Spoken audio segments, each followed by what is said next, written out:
ఏ సౌకర్యాలు కూడా సమృద్ధిగా ఉన్నటువంటి పరిస్థితులు యేసుక్రీస్తు వారిలో మనం ఉన్నాయి అనుకోవడానికి వీలు లేదు.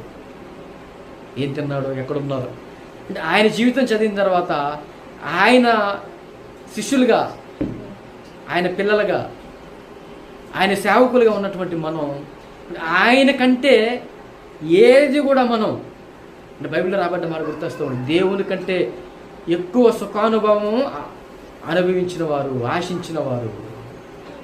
ఆ మాట చదివేటప్పుడు చాలా భయం వేస్తూ ఉంది. అన్ని విషయాల్లో కూడా నేను తక్కువగా ఉండాలి, తగ్గించుకుని ఉండాలి.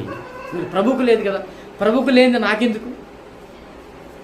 అందరిలో ఈ ఆలోచన రావాలి. అంటే మొన్నండి సిద్దిపేట జిల్లాలో ప్రకాష్ గారు అని ఎవరో ఉన్నారంట, నాకైతే అసలు తెలియదు. ఒక దైవ సేవకుడు మాట్లాడుతుంటే విన్నాను. ప్రకాష్ గారు అంట చాలా తను తగ్గించుకుని ఎంత హోదా, ఎంత సేవ అభివృద్ధి చెందినప్పటికీ కూడా అండి తన కట్టుకునే బట్టల్లో తేడా రాలేదు. తన కుట్టించే మిషన్, ఏ మిషన్ దగ్గర కుట్టిస్తున్నాడో ఆయన దగ్గర కుట్టిస్తున్నాడంట. ఏ మంచం ఆయనకి ముందు నుంచి ఏదైతే ఉందో ఆ మంచం మీద పండుకుంటున్నాడు. అంటే ఆత్మలో అభివృద్ధి పరచబడ్డాడు.